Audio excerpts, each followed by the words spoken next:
सद्गुरु रामचंद्राय नमः श्री गोपाल कृष्णाय नमो नमः ऐसे बोलता हनुमंत संतोषला श्री रघुनाथ स्वानंद सुखे डुल्लत पाठी थापटीत कपीची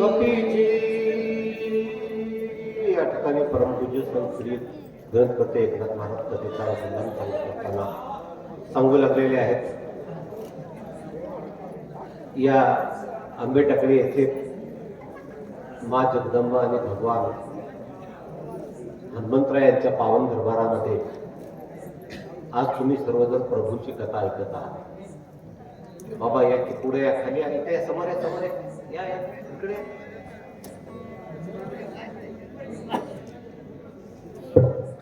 ते वरी बसले या खाली या इथं पुढे थंड वाजायला तिथं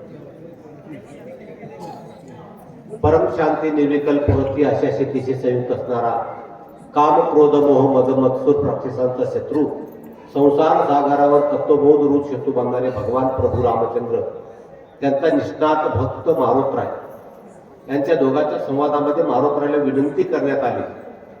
विनंती मारुतरायांनी मान्य केलं जाण्याचं अथांग बळ मारुतरायाच्या अंगामध्ये समाविष्ट होतं. याची जाणीव वैद्यराज सुशेनने त्यांना करून दिली. या जाणीवेला मान्य करून मारुतरायाने पुढे निघू लागले. निघत असताना ज्यावेळेस मारुतराय होकार देतात त्यावेळेस प्रभूच्या मनामध्ये आनंद वाटतो. इतका आनंद वाटतो की या जगामध्ये माझा भाऊ या ठिकाणी माझ्यापासून अलिप्त झाला, वेगळा झाला, माझ्यापासून निघून गेला. असा कायावाया करणारा राम जगामध्ये देवाला सुद्धा दुःख भोगावं लागतं. यात एवढी नवल आहे की या जगामध्ये हे रामायण आपल्याला जगायला शिकवतो. रामायण जगायला शिकवतो. हे रामायण ऐकण्यासाठी नाही तर रामायण जगण्यासाठी आहे. देव असून सुद्धा आपल्या भावाची कीव एवढं करतो. माणूस असून आपण भावाची कीव किती केली पाहिजे याचं मूर्तिमंत उदाहरण म्हणजे रामाचं चरित्र आहे. एवढा मोठा स्वतः त्याग भोगून सुद्धा रामाच्या सानिध्यात राहणारा लक्ष्मण विरहाच्या प्रसंगी दुःखामध्ये पडल्याच्या नंतर लक्ष्मण उठावं याच्यासाठी देहाचा आटापिटा करणारे प्रभू होते. देहाचा आटापिटा रामाने केला. मला सांगा आपला भाऊ जर दुःखाच्या डोंगरामध्ये पडला तर आपण त्याच्यासाठी काय करावं हे शिकण्यासाठी रामायण आहे. हे शिकण्यासाठी रामायण आहे. तुला ऐकून जाण्यासाठी नाही. ही रामायण म्हणजे घराघराची कथा, घराला घरपण आणणारी कथा, माणसाला माणूस पण देणारी कथा. या घरामध्ये आपण कसं वावरलं पाहिजे, आपल्या मातासोबत कसं वावरलं पाहिजे, आपल्या आईसोबत कसं आपण वावरलं पाहिजे, घरातल्या बंधूच्या पत्नीसोबत आपण कसं वावरलं पाहिजे, आपल्या भावासोबत आपण कसं वागलं पाहिजे. जगण्याचं मूर्तिमंत उदाहरण म्हणजे हे रामायण. आपण इथे आलो जगणं शिकण्यासाठी. या जगामध्ये मनुष्यपण तरी साधी नारायण नाही तरी हीन पशु होय. या जगामध्ये आपण माणूस म्हणून जन्माला आलो. आपलं काय कर्तव्य आहे, आपलं काय आपण केलं पाहिजे हे या रामायणातून आपल्याला शिकायचं आहे. ते शिकत असताना शक्ती प्रसंगाचे तिसरे अध्याय या ठिकाणी चालू झालेला आहे. आता 11 10:30 वाजलेत म्हणजे आता कमीत कमी 3 अध्याय संपायला पाहिजे होते. 4था अध्याय अर्धा व्हायला पाहिजे होता तरी झाला नाही. संयोजकांना पुढच्या वेळेस दखल घ्या की बस पोथी 5ला सुरू करायला पाहिजे. आपण पोथी 7 7:30ला सुरू केली म्हणजे विलंब होणारच. यात अजिबात शंका नाही. तरी आपण जेवढा वेळ मिळेल तेवढा आपण पुढे जाण्याचा आपण प्रयत्न करूया. या ठिकाणी पुढे प्रभू काय बोलू लागले. सवेची बोले रघुराजा सवे गवठी पवना हो शीघ्र करून यावे काजा बंद राजा उठवा. या ठिकाणी भगवान प्रभू रामचंद्र मारुतरायाला विनंती करतात. मारुतराय तुम्ही एवढं करा जा. आता तुम्ही माझ्यासमोर होकार दिला. मला माहित आहे जगामध्ये यश नावाचा गुण तुमच्या अंगी पूर्ण बांधलेला आहे. जिथे जातील तिथे यश घेऊन येणारे म्हणजे मारुतराय आहेत. कारण मारुतरायाला अत्यंत विश्वास त्यांच्या स्वतःच्या याच्यावरती होता, कर्तृत्वावरती विश्वास होता.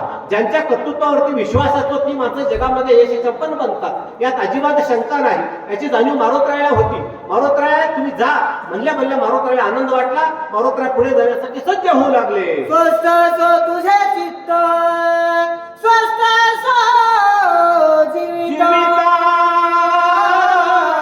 हो अंग प्रत्यंग समस्त कपिनाथ निज विजयी. मारुतराय हे काम करत असताना हे लक्षात घ्या तुम्ही. उगं माझं काम करू नका.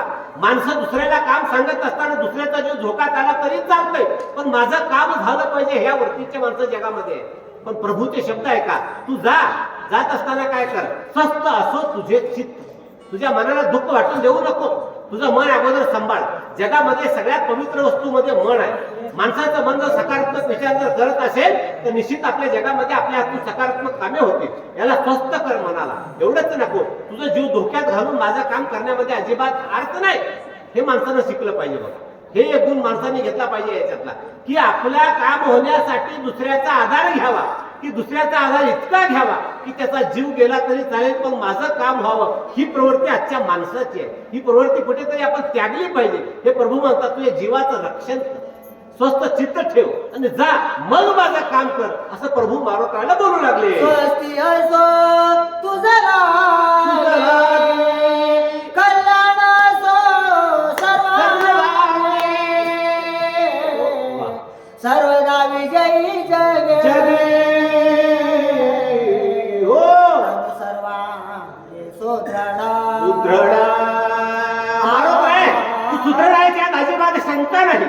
पण सर्वांगाला तुझ्या वेदना नाही झाल्या पाहिजे, दुःख नाही झालं पाहिजे, तुझ्या शरीराला कुठेतरी घाव नाही झाला पाहिजे.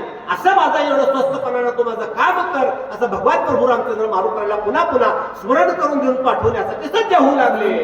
होई चिरंजीवी तेही जीवित ज्ञाना हो ज्ञान विज्ञान पदवी, तुझे निव्हावे जगाचे. या ठिकाणी जगामध्ये तू फार सामर्थ्यवान आहे. विवेकाचा महामेरू म्हणजे माझे मारुती आहे, ज्याच्या अंगामध्ये सर्व बळ असून सुद्धा माणसाच्या अंगामध्ये लीनता आणि भक्ती राहणं फार कठीण दुर्मिळ गोष्ट आहे.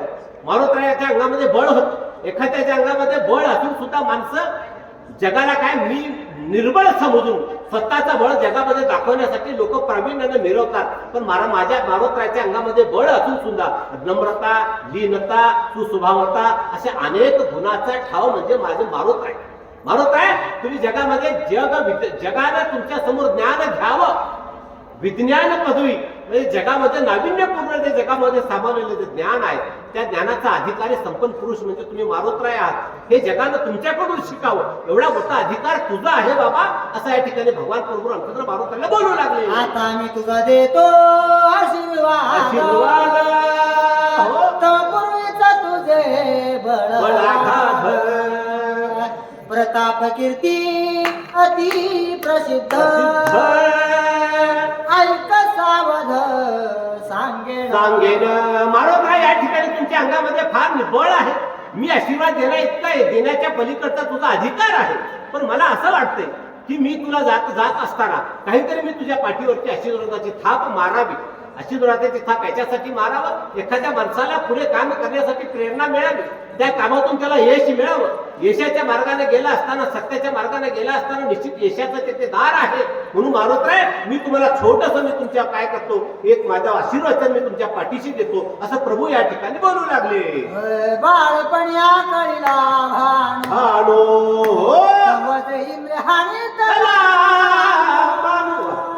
हनुमंत तै पासून तुझा. या ठिकाणी मारुतीराय मी तुला ज्या सगळ्याची गरज नाही, जगाला प्रकाश देणार इतका सूर्य प्रबळ तेजवंत प्रतापवंत असून सुद्धा जग ज्याच्या प्रकाशा वाचून शून्य आहे अशा सूर्याला जन्मल्या तू गिळायला गेलास बाबा. गेला असताना तिथे ते जगाचा मालक जे देवाचा इंद्र आहे त्याने तुझ्यासमोर वज्राचा घात केला. तुझ्या हनुवटीवर त्यांनी वज्र हाणलं. जो जगाचा ददीच्या ऋषीच्या हाडाच्या द्वारा निर्माण झालेलं एवढं कठीण वज्र जगामध्ये अजून भेदून टाकणारा माणूस जगामध्ये जन्माला आला नाही, ते तुझ्या हनुवटीवरती लागल्या त्या वज्राचा चकचूर झाला. म्हणून तुला काय झालं, हनुवटीवर सुद्धा एवढा मोठा वज्र लागून सुद्धा ज्याच्या हनुवटीला काही झालं नाही, पण इंद्राचे त्या वज्राचे चकचूर झाला. म्हणून तुला तेव्हापासून हनुमंत असे म्हणतात. नुसता हनुमंतच नाही, तू यशवंत आहे, गुणवंत आहे, असं या ठिकाणी प्रभू बोलू लागले. रवीच्या धावण्याचे आले लोक पाळ वेगे, ख्याती लावली तयाचे ऐक सावकाशी सांगेना. या ठिकाणी सूर्याला गिळा आलेल्या सूर्याच्या अवतीभोवती असणारे लोकपाळ देखपाळ जे लोक रक्षित होती ती सगळी मारोत्राच्या अंगावरती धावून आली. धावून आला असताना सगळ्यासोबत एवढा लहान वयामध्ये प्रबळ युद्ध केलास आणि तिथून सुटून तू इथे आला असं या ठिकाणी प्रभू बोलू लागले. कुंठित झाले इंद्र समग्र इंद्रवज्र शिवाचा शुळा झाला चूर वरुणाचे पास समग्र चक्षुर पै झाले. या ठिकाणी जगाचा सूर्य राहावा याच्यासाठी त्या सूर्याचं रक्षण करण्यासाठी जगातले सगळी लोक भगवान शिवजी तिथे आला असताना सुद्धा त्याचा सुद्धा त्रिशूळ तुझ्यावरती चालू शकला नाही. आणि तेवढाच नाही तर वरुणाचा पास सुद्धा तुझ्यावरती चालू शकला नाही. एवढा प्रबळ आघात कीर्तिवंत तू आहेस असं या ठिकाणी मारुतीला भगवान प्रभू बोलू लागले. तुझ्याबाधी प्रणपाश दुसरा आश्रमी आश्रम तिसरा कर्माचा कर्मपाश तुझा विरेश बांधेना. या ठिकाणी जगामध्ये माणूस जन्माला आल्यानंतर त्या माणसाला त्या पाशामध्ये माणसं अडकून पडतात. ज्या या ठिकाणी पाशामध्ये आपण कर्मबंधनामध्ये अडकतो. कर्मने वाधिकार असतो मा फलेशु कदाचन म्हणतात भगवान. जो माणूस कर्मामध्ये अडकतो निश्चित कर्मनो गती गहना असं चौथ्या त्यामध्ये भगवान म्हणतात की बाबा कर्माची गती गहन आहे. जगामध्ये सगळं काही चुकवू शकता येते. माणसाच्या मागचं कर्म माणसाला चुकवता येणार नाही. ते फक्त कर्म तेव्हा चुकवता येतं. कर्म भोगून सारावं लागतं माणसाला. चुकवता येत नाही. कर्म कुणाची पाठ सोडलं नाही. पण मारोत्राय तुझ्या समोर हे कर्म सुद्धा काय तो हात टेकलेला आहे. एवढंच नाही तर वरुणाचा जो वरुण पाश आहे त्यानं सुद्धा हात टेकलं. तेवढंच नाही तुमच्या माझ्या शरीरावरती काळाचा घाला आहे. चाले हे शरीर कोणाचे या सत्य कोण बोलविते हरिवीन देखवी ऐकवी एक नारायण तयाचे भजन चुकू नका म्हणले महाराज. हे शरीर आपल्याला जे दिलेलं आहे काही काळापुरतं मर्यादित आहे. या आश्रम गती या शरीरामध्ये पाडलेली आहे. 0 ते 25 वर्षापर्यंत आपण ब्रह्मचर्य आश्रम म्हणतो.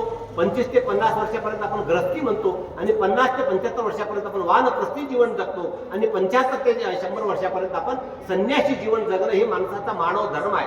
ही माणसाच्या जीवनाची चालण्याची वागण्याची सांगितलेली वेदानं सांगितलेली श्रुतीने सांगितलेली एक संहिता आहे. या संहितेच्या पलीकडचा जो आहे हे काळानुरूप आपल्या शरीरामध्ये बदल होत जातो. पण मारुत्राच्या शरीरामध्ये बदल झाला नाही. म्हणून वर्णाचा वर्मपास या वर्णाश्रम म्हणतो याला आपण. या आश्रमपास सुद्धा या ठिकाणी मारुत्रा तुला बाजू शकणार नाही. नित्य नवीन नूतन ज्यांचं या ठिकाणी तेज प्रबळ जगामध्ये मारुत्राय संपन्न आहे. आणि एवढा प्रबळ अशा पद्धतीचे मारुत्राय तुम्ही आहात असं या ठिकाणी कोण खुद भगवान प्रभू रामचंद्र मारुत्रायाचं वर्णन या ठिकाणी करू लागले. धर्मपाश ज्ञानपाश अहंकाराचा परब्रह्मेचा ब्रह्मपाश तुझ सहसा बाधेना. जगामध्ये माणूस म्हणून जन्माला आल्याच्या नंतर आपण ज्ञान मिळवण्यासाठी माणसं धडपड करतात. पण तो ज्ञान जर एखाद्या माणसाला मिळालंच तर त्या ज्ञानाच्या बरोबर त्याला काय येते अहंकार येते. काय बरोबर आहे का नाही. काय येतो अभिमान येतो. आणि अभिमान कुणाला येतो हे सर्वसामान्य गरीब लोकांना दुबळ्या लोकांना येत नाही. जे लोक विचार करते त्यांना येत नाही. स्वतःला ज्ञानी म्हणून घेणाऱ्या माणसाला येतात. याचं उदाहरण देत असताना ज्ञानेश्वर महाराज ज्ञानेश्वरीमध्ये म्हणतात बघा नवल अहंकाराची गोटी विशेषण लगे अज्ञानापाठी सज्ञानाच्या झोपे कंडी नाना संकटी नाचवी. जी सज्ञान आहेत जी स्वतःला हुशार म्हणून घेतात त्या माणसाला ज्ञानपाश काय करतो आकडून घेतो. तिथं अहंकार उत्पन्न होतो. माझ्या इतका ज्ञानी कोणी नाही. मी जे ज्ञान मिळवलेलं आहे तेवढं जगामध्ये कुणाला नाही. म्हणजे मी ज्ञानी आहे हा त्याचा जगामध्ये अहंभाव आला. पुन्हा त्याला अहंकारानं त्याच्या जीवाला बाधा आणली. त्याच्या जीवाला बाधा आणल्याच्या नंतर एवढंच नाही पुढे गेल्याच्या नंतर आपण मिळवलं ज्ञान कुठल्या कामाचं आहे काय याचा सुद्धा या ठिकाणी अभिमान माणसाला येऊ शकतो. हे तुला कुठलंच बाजू शकत नाही असं या ठिकाणी प्रभू या ठिकाणी बोलू लागले. वरून पाशाचे किती तुझा बांधावया यमाची तेथे कोण शक्ती तुझा निश्चिती दंडावया. मला एवढी जाणीव आहे की वरून पाश आहे. वरून पाश तुझ्यावरती काही करू शकत नाही. जगाचा नियंता यम आहे. तुमचं माझं जीव कवा न्यायचं कुणाला ठेवायचं कुणाला उतरायचं कुणाच्या हातात आहे यमाच्या हातात आहे. ज्याच्या समोर यम सुद्धा हात टेकतो तो म्हणजे कोण आहे मारोत्राय आहे. तो म्हणजे काय मारोत्राय निर्मुसोब. आणि स्वभाव आता मारोत्रायचं जीवन म्हणजे भजनशील जीवन आहे. आणि जिथं भजन आहे तिथं यम नाही जिथं भजन आहे तिथं काय मृत्यूला सुद्धा थारा नाही म्हणले महाराज. जगामध्ये मी तुम्हाला भरपूरही सांगितलं असतो, पण माझं म्हणणं असं असतंय की बाबा याच्या आपल्या सांगण्याच्या बरोबर वेळेत सुद्धा माणसांनी बंधन पाळलं पाहिजे. कुठली कथा व कुठं निवड सोडण्यामध्ये अर्थ नाही. आता 10:30 वाजले, सकाळी ठराविक 7:30 आरती करावी लागते. अजून 5 अध्याय शिल्लक आहेत. याचा भान ठेवून आपण जिथे योग्य तिथं आपण त्याचा विचार करूया. पुढे प्रभू काय बोलू लागले. यमनयंता सकळ जगा पदाभिमान लगबगा होय दंड घेऊन आवेगा तुझ सवेगा दंडुआला. या जगामध्ये यमाचा नियम आहे. आपल्याला जगाला दंड द्यावा, दंड दिल्याच्या नंतर कुणाला उचलाव कुणाला ठेवा त्याचा अधिकार यमाचा आहे. तो यम सुद्धा विचार केला, आता मारोतराय नेवा म्हणूनच आला, पण मारोतरायापाशी आल्याच्या नंतर यम सुद्धा काय केला माहिती का, निघून गेला असं या ठिकाणी प्रभू बोलू लागले. तुझ्या देही इतर बापुडे कोण हनुमान पाहे दंडावया. जगामध्ये यम सगळ्याला दंड देऊ शकतो.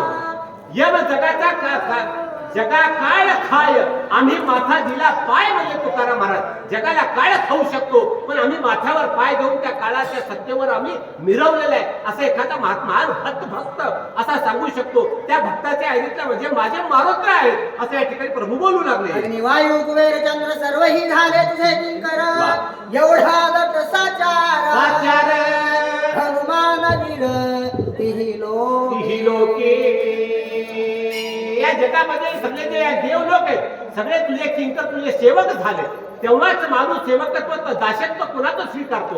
जो माणूस या ठिकाणी विचारानं, जो माणूस आचारानं, जो माणूस बुद्धीनं, जो माणूस ज्ञानानं उंच आहे असं जर माझ्या मनाला पटलं तर मी त्याचा काय करतो, गुरुत्व स्वीकारतो. तसं मारोतराय तुमचं सगळ्याला पटलंय, सगळ्यांनी तुमचं शिष्यत्व पत्कारलेलं आहे, सगळे तुम्हाला गुरुतुल्य मानतात असं या ठिकाणी प्रभू बोलू लागले. आपुल्याही प्रताप शक्ती लाहोन सकळाची वरोदत्ते वज्रदेही आणि ख्याती त्रिजगती मिरविजे. या ठिकाणी जगामध्ये सगळी माणसं जन्माला आले, पण मारोतरायासारखा माणूस अजून जन्माला आला नाही.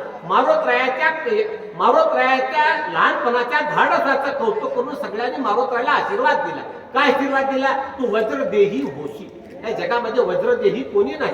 वज्रदेही जरी असला ठराविक काळापुरता या जगामध्ये जगला आणि तो माणूस लयाला गेला, पण मारोतराय आज सुद्धा काय आहे, जन्मजात मारोतराय आज सुद्धा आहे. या कथेमध्ये सुद्धा मारोतराय विराजमान आहे. एवढं दैदिप्यमान ज्यांचं जीवन आहे ते मारोतराय आहेत. आणि मारोतराय तू जगामध्ये यश नावाचा गुण या ठिकाणी घेऊन आलेला आहे. तेवढंच नाही तर तुझ्या मनामध्ये उदारता सुद्धा आहे, तुझ्या मनामध्ये दीनता आहे. या सगळ्या गोष्टी स्वभावतः तुझ्या शरीरामध्ये आहेत असं या ठिकाणी प्रभू मारोतरायाविषयी बोलू लागले. आयसे माझे वरदान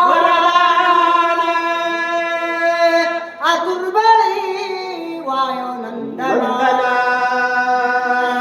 वेगे करून उड्डाण बंधुरत्न मजदे. या ठिकाणी मारोतराय तुझ्या मागे एवढा अफाट कीर्तीचं बळ असून सुद्धा मारोतराय मी तुमच्या समोर हात जोडून विनंती करतोय, तुम्ही जा, आता जा, निघा, जा. माझा जो लहान बंधू आहे, माझ्या त्यागासाठी आलेला आहे, स्वतःच्या जीवनाचं त्याग आणि समर्पण हे भाव माझ्या समोर प्रकट करण्यासाठी माझ्या समवेत तो या वनामध्ये आलेला आहे. वनामध्ये येत असताना माझ्या हातून होऊ नये त्याच्याकडून अपराध घडून माझा अपराध म्हणा समजून या ठिकाणी तो या ठिकाणी निश्चित पडलेला आहे. त्याला उठवण्यासाठी मी आज दुबळा झालेला आहे. तू जा मारोतराय, तुम्ही जा, आता निघा आणि माझं एवढं काम पूर्ण करा असं प्रभू हात जोडून मारोतरायला बोलू लागले. ऐसे बोलता श्रीरामचंद्र सकळ वानरांचे बार ऐकोणी पिंजारीला कपिंद्र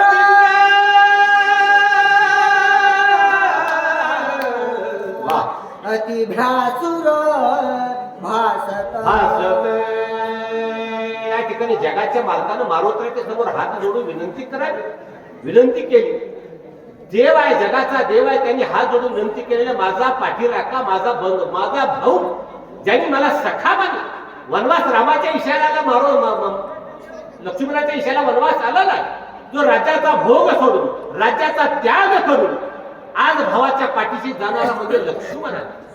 आज आमची लोक घरातून भावाला हाकलून काढण्यासाठी आतोनात जीवाचा आकांक्षा करून जगत आहे त्या लोकांनी सुद्धा या बंधुतुल्य प्रेमाचा कुठेतरी विचार करून आपल्या जीवनाची त्याची सुसंगती लावता येते का याचा विचार होणं आज काळाची गरज भासलेली आहे. भावानो दादानो एवढा ऐका मारुताय एवढा जगाचा मालक असून भावासाठी दुबळा झाला दीन झाला आणि मारुतायच्या समोर हात जोडून माझ्या भावाला वाचव बाबा जा म्हणला मारुतराय सावध झाले. सगळ्या वानरांच्या मनामध्ये रामाविषयीचा जो भाव होता त्याची करुणा वानरांच्या हृदयामध्ये द्रवीभूत झाली आणि सगळे वानर द्रवीभूत झाल्या. मारुतराय मात्र प्रभू जर मला एवढा विश्वासानं जर बोलत असेल याचं मी काम केलं पाहिजे असं मारुतरायला वाटलं. त्यांनी भ्यासुराचं रूप घेतलं.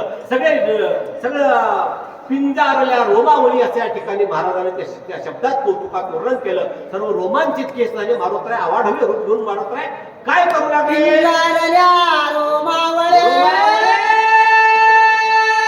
दिसे विक्राळ हो मस्तक गेला नभो मंडळे गोळांगुळी अलीकडे घेतो आवेशे या ठिकाणी मारुतराय आवेशाने या ठिकाणी प्रकाशाच्या उंच अशा पद्धतीचा आवाढव्य अप्पाटा धिप्पाट अशा पद्धतीचं शरीर घेतलं. गोळांगुळाच्या पलीकडे म्हणजे सप्त लोकांपर्यंत मारुतरायचं आवाढव्य शरीर गेलं असं नाथ महाराज तुम्ही आम्हाला बोलू लागले. दोन्ही देशी नेत्र गोळ जैसे धगधगीत त्रहाटिता भोमेशी लांगुळ लोक सकळ भयभीत. या ठिकाणी मारुतरायाचं एवढं आवडणारे रूप सगळ्यांनी पहिल्या सगळ्याच्या मनामध्ये शासनकता निर्माण झाली आणि एवढं पुरुष मारुतरायांनी जमीन आटोपल्या भूकंपासारखा आकाश झाला. सगळे भयभीत होऊन काय करू लागले. पहिला मुछाचा गोडा लंघोन वेळेचा कडा राम स्मरण वेगा केला गाढा या ठिकाणी मारुतरायाला जोरात एवढा मोठा आवाढव्य रूप धारण केल्याच्या नंतर मारुतरायाच्या मनामध्ये भगवान प्रभू रामचंद्राच्या नामाचा भूकार केल्या सर्वत्र त्रैलोक्यामध्ये त्याची गर्जना केली असं या ठिकाणी गौबा महाराज बोलू लागले. ऐकून त्याचा हुक्कार दचके कैलास शंकर ब्रह्मांड हरवडिले थोर घोरांधर मांडिले. या ठिकाणी मारुतरायाच्या त्या भूमुकाराचा या ठिकाणी ध्वनी त्रैलोक्यामध्ये घुमला. प्रतिध्वनी निर्माण झाला. सप्त लोक सप्त पाताळपर्यंत आवाज गेला. ब्रह्मांडाच्या ठिकाणी आवाज गेल्या सगळे लोक दचकले. ब्रह्मदेवाला सुद्धा या ठिकाणी जाग आली. एवढ्या जगामध्ये आकाश काय बाजला असं ब्रह्मदेव सुद्धा विचार करू लागला असं या ठिकाणी महाराज बोलू लागले. काळे पळयो कायदा सृष्टी पळे रुद्रानिमती दृष्टी इंद्रादी कपडे संकटी प्राणकंठे. या जगामध्ये कधी रुद्र एवढा रागा रुद्र होत नाही. अकाळी प्रळय करत नाही. प्रळय व्हायला सुद्धा जगामध्ये ठराविक काळ आहे. तो काळ जवळ आला नाही.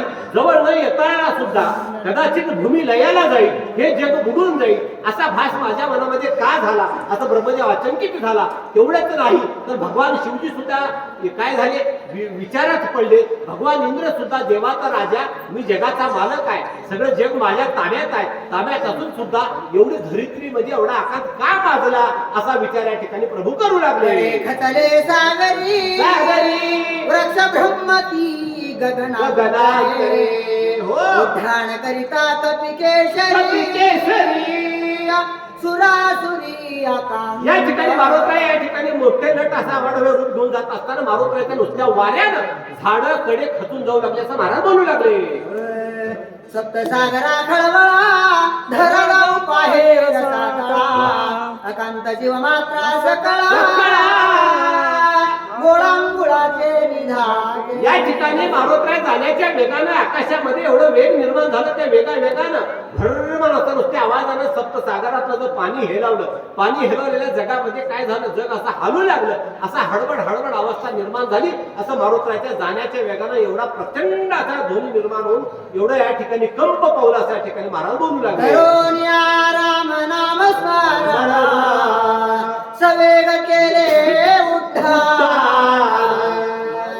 न लागता धक्षण सागर संपूर्ण क्रमिया. या ठिकाणी महाराज म्हणतात भगवान प्रभू रामचंद्राच्या नामाचा बहिष्कार केला. राम नामाचा बहिष्काराचा केल्या आवाजा अंती कधी एवढा मोठा सागर ओलांडून 400 कोसाचा कधी मारोत्र्या पलीकडे गेले हे सुद्धा मारोत्र्याला कळा नाही असं महाराज बोलू लागले. उपरी उपरी गगनांतरी सत्य लोकापर्यंत वरे वरी, हो. हेरी उद्धानाची थोरी विक्रम भारी कपीचा. या ठिकाणी मारोत्र्या नुसतं पर्वतावर जाण्यासाठी निघाले. मारोत्र्यामध्ये आवेशाला रामाच्या नामाच्या त्याच्यामध्ये मारोत्र्याचं भान हरवलेल्या उडी उडी दूर गेली सप्त लोकापर्यंत उडी गेली असं महाराज बोलू लागले. दिशा तुमतुमिला संपूर्ण प्राणांची सकळ राक्षस गण ते ऐकून या रावण अति चिंता मन उपजवे. या ठिकाणी मारोत्र्या वेगानं जात असताना मारोत्र्या वेगानं जाऊ लागले.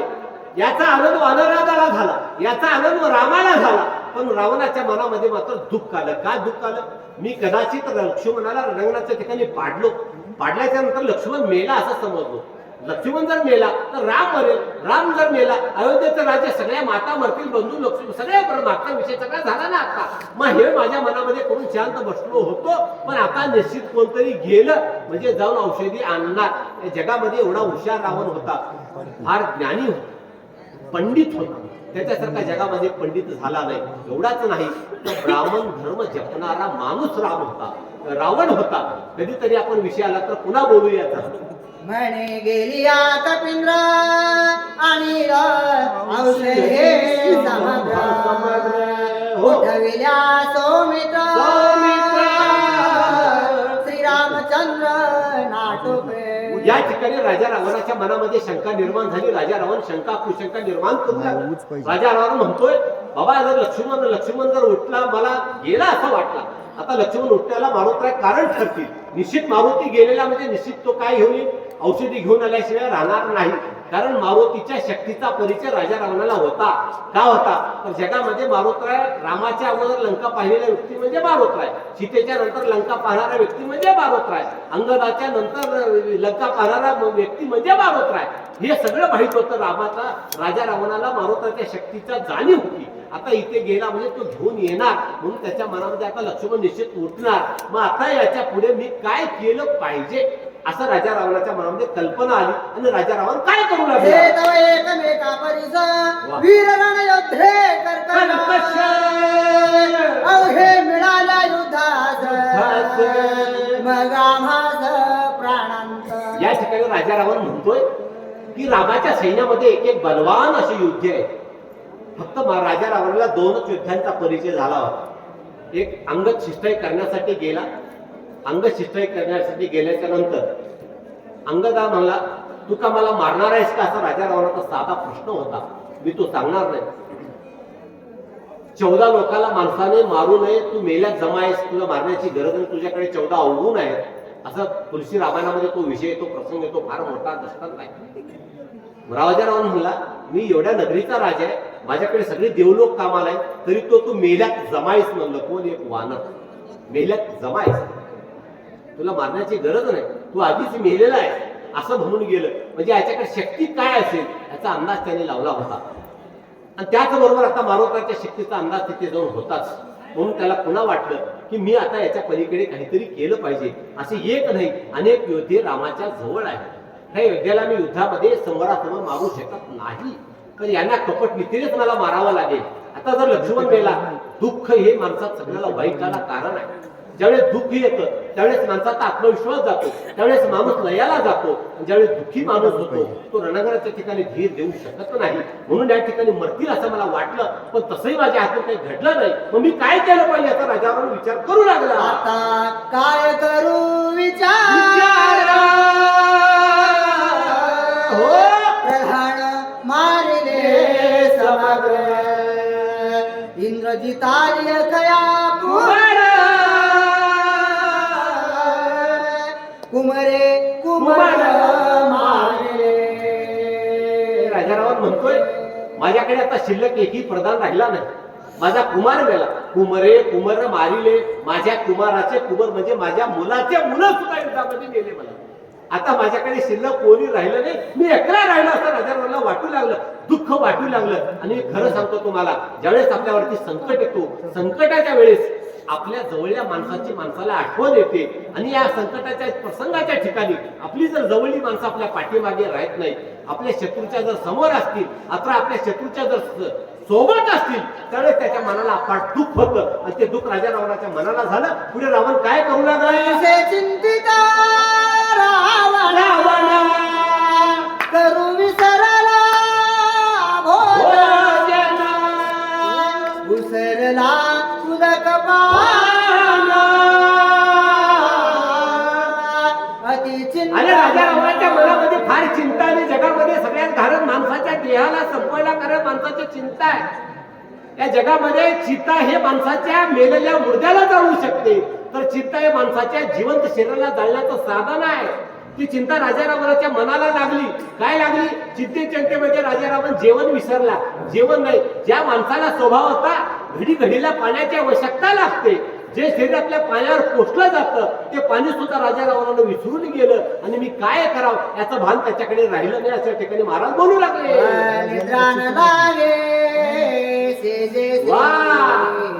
करीत असे मोठी बैसी तम देखिले काळने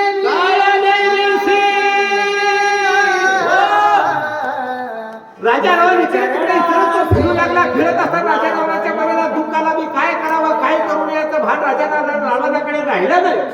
राजा रावण म्हणू लागला आता मी काय करावं असं म्हणत असताना चिंतेमध्ये व्याकुळ झाला. या मऊ गादीवरती पलंगावरती त्याला झोप येत नाही. काय जी माणसं चिंतेने व्याकुळ होऊन जातात, ज्या माणसाच्या चित्ताला चिंतेने स्पर्श करतो ती माणसं काय होतात तर त्याच्या ठिकाणी भान राहत नाही. भान न राहिल्यामुळे राजा रावण इकडे तिकडे फिरू लागला. झोप लागत नाही, इकडे तिकडे फिरला. तेवढ्यात त्याच्या समोर काळ नेहमी दिसल्या राजा रावण काय बोलू लागला?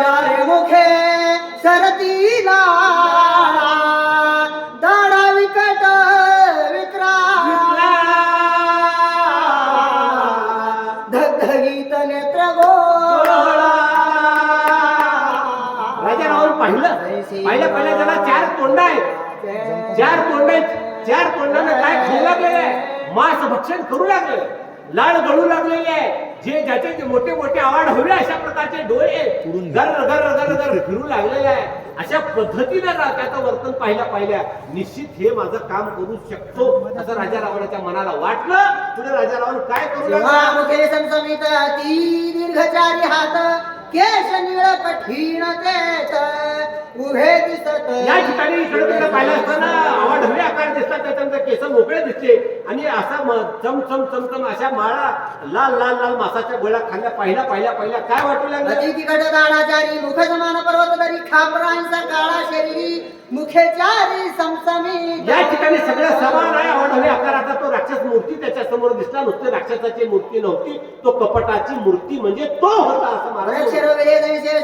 हात पाय दिसती भिंगुळवाणी एखादा मोठा आवाढव्य झाड फांद्या असावा तशा पद्धतीने त्याचे हाते पाय होते, पायावरती तसा फाट्या असावा, त्याच्या अंगावरती तसे रोम होते म्हणजे केस होते असं महाराज बोलून. अति भयानक शरीर त्या प्रार्थी तशी शिर तुवा जाणून सत्वर पर्वतेंद्र ठाकावा. या ठिकाणी ज्याला जगाला मी सांगतो तुम्हाला, ज्याने जगाच्या देवाला आणलं, इंद्राला बांधून आणलं, चंद्राला बांधून आणलं, सगळ्याला आपल्या दारामध्ये कामाला लावण्याचा तो एवढा बलवान जगामध्ये राजा रावण होता.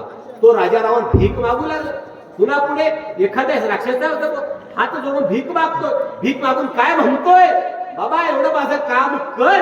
एवढा दुबळा कशामुळे राजा रावण झाला त्याचा विचार तुमच्या मनामध्ये आहे ना? बोला. लवणादी सकळ समुद्र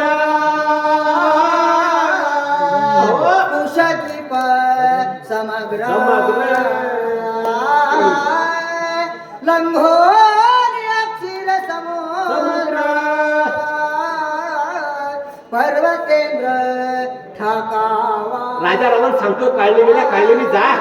ज्या पर्वतावर मारुतराय गेलेले तिथे जाऊन काहीतरी विघ्न होते का बघ. एवढ्या कामामध्ये कार्यामध्ये तुझ्याकडून काही बाधा आणते का बघ. माझ्या कामा एवढे तू मला मदत कर. जा एवढे 7 समुद्र ओलांड, दुधाचा समुद्र पलीकडे जा.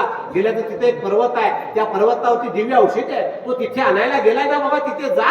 असा तो पुन्हा बोलू लागला. तुझा भोवेगे गमना हो म्हणून आलो तुझं शरण ते तेथे गेला कपिनंदना त्याशी विघ्न करावे.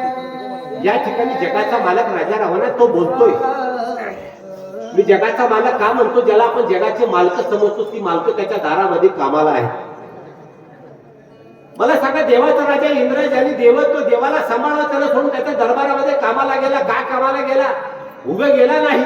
त्याचं सुद्धा उत्तर भावार्थामध्ये नाथ महाराज देतात. ऋषी शापे गेली कळा, हिनत्व आले वीर्य बळा, म्हणून मुस्तला ऐश्वर्या सकळा, बांधोनी गळा राक्षसी मेला. ज्या माणसाचं काम चुकतं, ज्या माणसाचं वागणं चुकतं, ज्या माणसाचं चालणं चुकतं, त्या माणसाला राक्षसानं सुद्धा गळाला राजा जरी असला त्याला दंड भोगावा लागतात. आता मी बोलून गेलो, कर्म माणसाला चुकत नाही. कर्माचा अकाट्य सिद्धांत आहे, तो भोगून सारावा लागतो. याच्या नशिबाला आलं, करून ते कर्म केलं आणि एवढ्या देवाचा राजा त्याच्या दरबारात गळा बांधून जावं लागलं. एवढा दुर्बळ अशी अवस्था त्याच्यामुळे आली. आज हीच अवस्था जगाचा मालक असून सुद्धा याने शिकेला नेऊन ठेवलं. काम कसा मी सांगतो तुम्हाला. काम असं आहे, मी सांगत नाही, भगवान गीतेमध्ये दुसऱ्या अध्यायामध्ये सांगतात. ते जर माणसाला पूर्ण जर झालं तर माणसाच्या मनामध्ये लोभ तयार होतो, आणि तो जर अपूर्ण झाला तर क्रोध तयार होतो. आज राजा रावला राग आला, रागारागाला बाण मारलं. हे जर पूर्ण झाला असता, लोभ तयार झाला असता, म्हणजे कुठला काय नाही, एक अवगुण काम आपल्या सोबत घेऊन येतो. तो इथे आला आणि क्रोधाने याला बाण मारला. तो बाण सुशेना कोणाला मारला? स्वतःच्या भावाला मारला. पण तो योगायोगानं लक्ष्मणानं आपल्या अंगावरती झेलला, घेतला, स्वीकारला. मग अशा पद्धतीमध्ये तू तिथे जा. म्हणून एवढं हे केलेलं कार्य आज एवढा मोठा मालक असून सुद्धा ज्याला भीक मागायला लावतोय, म्हणजे एवढं दुर्बळ हे काम आहे. हे मी तुम्हाला सांगू, असं सांगण्याचा माझा विचार आहे. अशा ठिकाणी पुढे महाराज काय बोलू लागले? नेहमी ऐक विनंते हो, लक्ष्मणा भेदली से शाते उदया येता गवसे हो, सौमित्र निश्चिती मरेला. पहिले मी माझी विनंती आहे बाबा, मी तुला विनंती करून सांगतोय. मी जे शक्ती मारली आहे, मला माहित आहे त्या शक्तीचं फार मोठं प्रचंड बळ आहे त्याच्या अंगामध्ये. त्या बळानं मला माहित आहे लक्ष्मण वाचणार नाही, तो मरणार आहे निश्चित. मला त्या शक्तीचा प्रादुर्भाव माहित आहे. असं राजा रावण म्हणतोय की त्याला मी शक्ती मारलेली आहे, तो मरणार आहे. तू एवढं काम कर. आता जर ती औषधी नाही आलीच तर तो उठणार आहे. ते उठणार नाही याची व्यवस्था तू कर. तिथे जा आणि मारोत्रामध्ये विघ्न आण, असं पुन्हा पुन्हा विनंती करून बोलू लागला. वायू नंदना करो निसवेग उद्धार दिलौषधी आणोना स्वयं लक्ष्मण उठविला. या ठिकाणी हे मारोत्रायला पटलं नाही, मारोत्रायला पटलं, रामाला आवडलं, रामाला त्याला आज्ञा दिली. मारोत्राय गेला मारुती तिथे जाऊन आता औषधी आणणार आहे, तू जा त्याच्यामध्ये विघ्न आण, असं काय नाही मीला विनंती करून राजा रावण बोलू लागलेला आहे. आणून औषधी समजती वाचवाय आणि तिथे प्रतिज्ञा मारुती करून ये. या ठिकाणी मारोत्राय प्रतिज्ञा केलेली जगामध्ये वाया अनेक लोकांची गेली, भल्यांची गेली. ज्याला प्रतिज्ञाचा महामेरू म्हणले भीष्माला, त्याची सुद्धा प्रतिज्ञा वाया गेली. पण मला माहित आहे माझ्या साधकाने केलेली प्रतिज्ञा वाया जाणार नाही. मारोत्राय साधक आहेत, इथं बोललो असतो. पुढे चला. तत्काळ औषधी आणून आत्ताची उठे लक्ष्मण मग त्याची झुंजेल कोण राम लक्ष्मण आतुरवली. या ठिकाणी तात्काळ आणले लक्ष्मण उठल्या राम आणि लक्ष्मण जर एक झाले तर जगामध्ये आम्हाला कोणी भेटणार नाही. अति बया हा वायून काही काळ तो बेदान भैष्ट सगळं वानर गण त्याशी कोण झुंजे. या ठिकाणी मला माहित आहे याच्याकडे प्रचंड बळ आहे. या बळाच्या बळावर तो निश्चित तिथे जाईल, तिथे जर औषधी ओळखून राहील, लक्ष्मणाला उठवेल. उठवल्याच्या नंतर सगळी वानर जर एक झाली ना, मला झाडून मारतील, असं या ठिकाणी राजा रावण बोलू लागला. ते करून ब्रह्मशक्ती आकळीला आहे उर्मिलापती तम कार्य चालावे हातो हाती उर्या गवस्ती नये. माझी विनंती आहे बाबा, मी काहीतरी कपट केलो, छळ केलं त्या छळाच्या बळावर. मी एकाला मारायला गेलो पण योगायोगानं माझ्या बाणानं बरं झालं म्हणला. हे लक्ष्मणाला बाण लागलं, हा विखळ अवस्थेमध्ये इथे पडला. आता तो जर मेला ना, मला आता पुन्हा कोणाला मारण्याची गरज नाही रे बाबा, तू जा असं पुन्हा विनंती करू लागला. चंद्रामृते सदा पुन चंद्रांजल म्हणती म्हणून ये रवी ते तृणात्री जाण नामाभिधान विख्यात. या ठिकाणी जगामध्ये जे पौर्णिमेच्या ठिकाणी जो चंद्र उगवतो ते चंद्र उगवला असताना त्या ठराविक ठिकाणी चंद्राच्या कळेमधून अशा पद्धतीच्या काय अमृत पाझरत होतो आणि अमृताच्या लहरी या ठिकाणी थेंब पडतात. त्या पर्वताच्या ठिकाणी ते थेंब पडले, त्या थेंबाच्या बळावर दिव्य औषधी अशा पद्धतीचे ते निर्माण झाले आणि तो चंद्रांत अशा पद्धतीचा तो पर्वत आहे, तिथे जा आणि तिथे जाऊन तू तिथे विघ्न कर असं पुन्हा पुन्हा राजा रावणाला सांगू लागला. कृपाले चंद्रामृत अमृत संजीवनीतासी म्हणता औषधी अंशा अनंत पर्वती समस्त वर्तते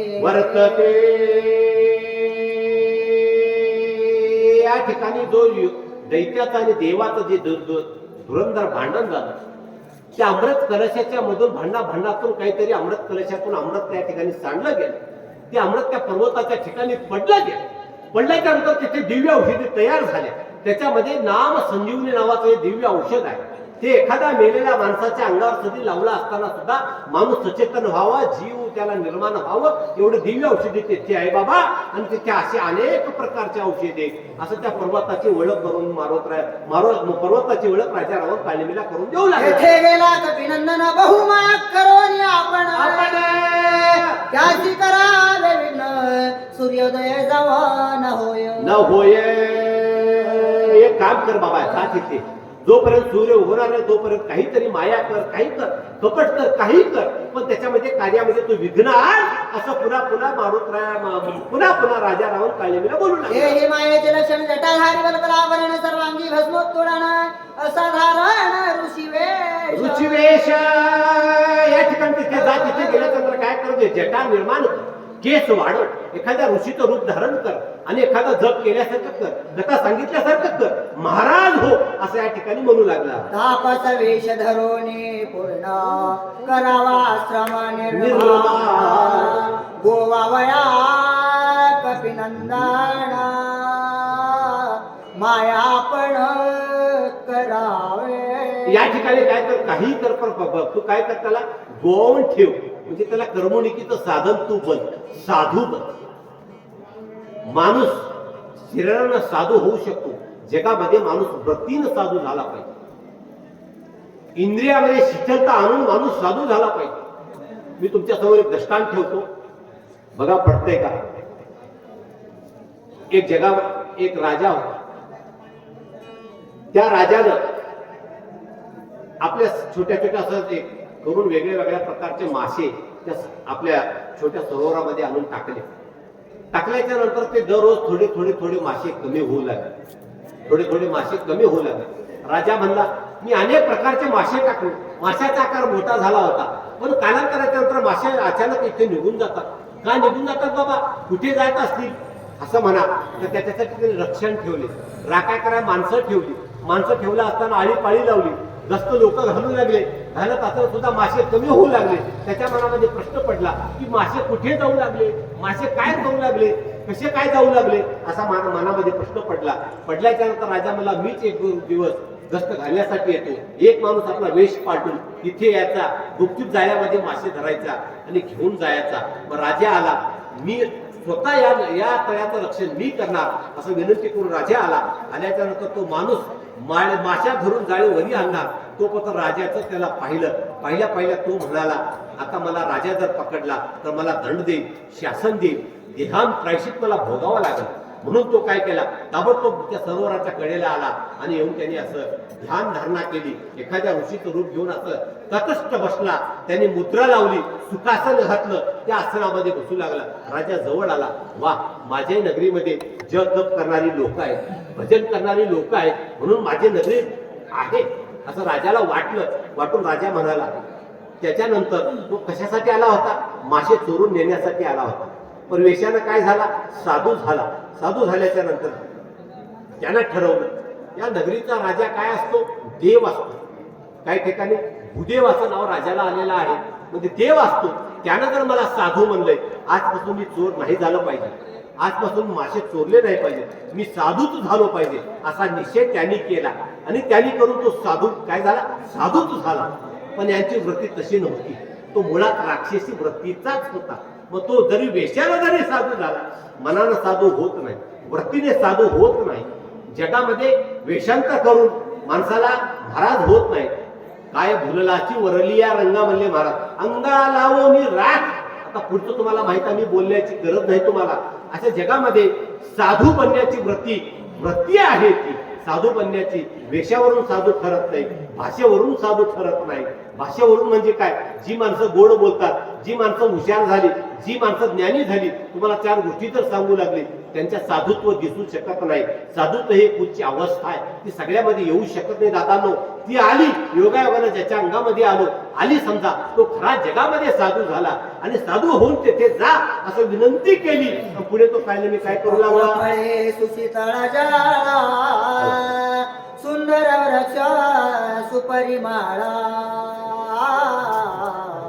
आपण धरावे अति सुशीला. या ठिकाणी सुशील अवस्था धारण कर, शांत स्वभाव धारण कर. त्या ठिकाणी रम्य ठिकाणी अशा वातावरणाची निर्मिती कर, तेथे जा आणि साधूचं लक्षण धारण कर. असं राजा रावण महाराज कसं व्हावं हे सांगायलंय. पण स्वतःला महाराज होता आलंय का? आलं नाही.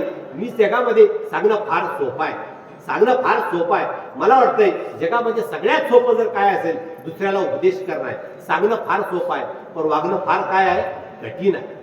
वागणं कठीण आहे. मी ज्यांच्याकडे थोडंफार काहीतरी 2-4 गोष्टी आम्ही ज्यांच्याकडून शिकल्या, ते महाराज म्हणायचे, जगामध्ये सगळीच लोक कीर्तन करत फिरायले, पण यांचं कोणी ऐकत नाही. एक काळामध्ये गांधीजी चले जाव म्हणल्यानंतर देशातली लोक, इंग्रज लोक हादरत होती, लाखो लोक एक होती. स्वामी विवेकानंद तिथे जाऊन माझ्या बंधू भगिनो म्हणले असताना 1000 लोकांचं रोज एक करू शकतात.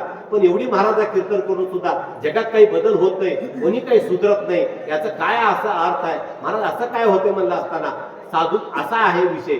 ते मला म्हणायचे, ते आम्हाला सांगायचे, गुरुजी आम्हाला सांगायचे, ते असं म्हणायचे की बाबांनो लक्ष द्या, जगामध्ये तीन आमच्या समोर पायऱ्या त्यांनी ठेवल्या. पहिली म्हणायचे, जगामध्ये अगोदर माणसाने आचार करावा, त्याच्यानंतर विचार करावा, त्याच्यानंतर काय करावा, उच्चार करावा. मी काय आचार करतो, मी योग्य आचार करतो का, त्याचा विचार व्हावा. आणि मी जे आचार विचाराशी संलग्नच माझ्या उच्चारामध्ये यावं. आता तसं नाही, फक्त आम्ही उच्चार करतो, विचार तर अजिबात करत नाही. आचाराचा तर आपल्याकडे लवलेश नाही. मग आमचं जगामध्ये कोण ऐकल मला सांगा. म्हणून जगामध्ये आपलं कोणी ऐकत नाही. आपण हाडी म्हणल्या कुत्र सुद्धा जात नाही. आणि ते लोक जा म्हणल्या भिंती जात होत्या, ते लोक जा म्हणल्या झाडं जात होती. ते लोक, मी सांगतो, संत ज्ञानेश्वर महाराज एकदा त्यांच्या तोंडातून शब्द गेलं. त्यांच्या समोर मुलगी होती, पण अंगावर कपडे धारण करून पुरुषाची आली, मुलाचे कपडे लिहून आली. काय रे इथे का आलास म्हणला ते मुलगी म्हणली, महाराज मला काय रे म्हणू नका. काय ग म्हणला, काय ग म्हणा, काय ग नाही, तू काय रेच आहे म्हणल्या मुलाची मुलगी होऊ शकते. तो त्यांच्या साधुत्वाचा अधिकार आहे. तो साधुत्वाचा काय अधिकार आहे, हे अधिकाराची पदवी आहे, हे सांगण्याची नाही. त्याच्याकरता आपल्या काळामध्ये उच्चारामध्ये आणि विचारामध्ये एकात्मता पाहिजे असं या ठिकाणी महाराज बोलू लागले. निष्ठा दावावी ब्रह्मज्ञाना, कथेची वर्णावा रघुनंदना, तेने त्याची सुख गणा. या जगामध्ये सगळी माणसं वेळी होत नाही, पण जे साधू लोक आहेत भजनामध्ये, ब्रह्मज्ञानामध्ये आणि भक्तीमध्ये लीन होतात आणि रमतात. म्हणून तसा आश्रम तू निर्माण कर असं या ठिकाणी महाराज सांगू लागले. अतिथ्य करावे हनुमंता सर्वच सांगावी रामकथा, जेणे गुंती पडे कपिनाथा, ते सर्वता करावे. या ठिकाणी जगामध्ये आम्हाला काही आवडत तुका म्हणे, आम्हा भजन प्रमाण म्हणले महाराज तेवढे एकच आवडते म्हणजे बोला. ते माधुर राशीची प्राणी मात्रा सगळे राशी, आपण नुकती साधा व्यांशी, जे कपिन राशी ते गिरी. या ठिकाणी एवढं काम कर, काही कर, तुला यश येऊ दे. ते ग्राशी कसं याला घेऊन जाईल वानराला तेवढंच वाट बघू. औषधी समीप सविस्तर जळे, संपूर्ण सरोवर सुंदर कमळी मनोहर, ते कपिंद्र गोवावा. या ठिकाणी सुंदर मनोरम आश्रम तयार कर, गेल्या मन प्रसन्न वाटावं अशा ठिकाणी या ठिकाणी तू निर्माण कर असं या ठिकाणी महाराज बोलू लागले. गमन करून जिंगगती सर्व प्रकारे असे शक्ती, जेणे मरण पावे मारुती ते युक्ती साधारी. या ठिकाणी ज्या पद्धतीनं मारोत राहायला तुला गोवता येतं, त्या पद्धतीनं तू गोवलं पाहिजे असं या ठिकाणी महाराज बोलू लागले.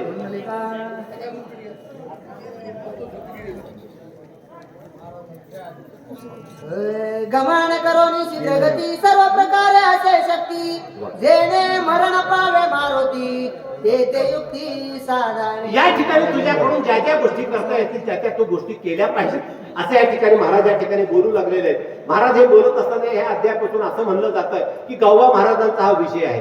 कोण गावबा महाराजांनी येथे विषय प्रकट केला आणि आताच्या मागच्या अध्यापक नाथ महाराजांनी रामायण लिहिलं, याच्या पुढचं त्याचं रामायण लिहिलं. ही रामायण म्हणजे नुसती कथा नाही, तो रामायण नुसती कथा नाही, तर रामायण या ठिकाणी स्वात्म अनुभवातून लिहिलेली एक गोष्ट आहे. कशी गोष्ट आहे मी सांगतो तुम्हाला, की आपली सामान्य बुद्धी आहे, बुद्धीची मेधा होते, मेधाच्या नंतर माणसाचे काय होते, तर ऋतुंबरेकडे वाटचाल होते. अशा पद्धतीनं ऋतुंबरा अवस्थेत जाऊन केलेलं वर्णन म्हणजे ही कथा आहे. संतांचं जे साहित्य आहे, उगा अंगम टंगम हिंगम बेट म्हणून कुठेतरी यमक जोडवण्यासाठी आटोकाट प्रयत्न करून गोष्टीला गोष्ट लावलेली रचना नाही, तर काय करेल माहित सांगतो, एक उच्च अवस्थेला जाऊन लिहिलेली ही कथा आहे. कसं कथा आहे, नाथ महाराज असं प्रसंग सांगायचे आमचे गुरुजी, की बाबा नाथ महाराज लिहित असताना या रामायणामध्ये अशोक सुंदरकांडामध्ये वर्णन करत असताना, अशोकवनातल्या फुलाचं वर्णन करत असताना इथे काय झालं म्हणजे सांगतो तुम्हाला, की बाबा इथे त्यांनी काय लिहिलं, ही फुलं पांढरी होती असा उल्लेख कोण केला, तर नाथाने लिहू लागले. लिहत असताना मारोतराय कथेजागी बसायचे. मारोतराय कुठे बसतात, जिथे कथा आहे तिथे मारोतराय अवश्य उपस्थित असतात. त्यामध्ये मारोतरायने राम धामाला जात असताना मारोतरायने मागून घेतले, तुला काय पाहिजे, जिथे कथा आहे तिथे मी असावं, हे मला रामा देऊन जा म्हणलं असताना मला असं वाटतंय आज सुद्धा आपल्यामध्ये मारोतराय आहेत. उगं बरं आहे, आम्ही काय सांगतो ते ऐकून घेता करून बरं आहे, दोन थापाडे थाटल्या आमच्या लई अवघड आहे. कोण मारोतराय इथे आहेत बरं का, कथेत मारोतराय राहतात, पण मारोतराय ऐकून घेतात. तसं तिथे मारोतराय ऐकून घेतले नाहीत. थांबा नाथ महाराज, तुम्ही जे रामायण लिहिता ना, चूक लिहिता. तिथे फुलं पांढरे नव्हते, तिथे फुलं लाल होते, मी माझ्या डोळ्यांनी पाहिले. कोण म्हणतात, मारोतराय म्हणतात. तरी नाथ महाराज हसतात. हसत असताना अजून लिहितात. लिहिलं असताना पुढे जातात, पुढे जाऊन पुन्हा म्हणतात की बाबा याचं उदाहरण कुठे आहे, तर तुम्ही चला, मी माझ्या अगोदर सीतामातेनं मात्र ही अशोक वाटिका पाहिलेली आहे. अशोक पण तिथे सीता पाहिलेली आहे, तिथे जाऊ चला म्हणले आणि सीतेकडे घेऊन गेले. घेऊन गेल्याच्या नंतर तिथे सीता म्हणाली, फुले लाल नव्हते मारोतराय, फुले निळे होते. आता एक जण म्हणते लिहिणारा पांढरं, सांगणारा म्हणते लाल, सीता म्हणते निळे. आता होते कोणती फुलं, ते म्हणले रामा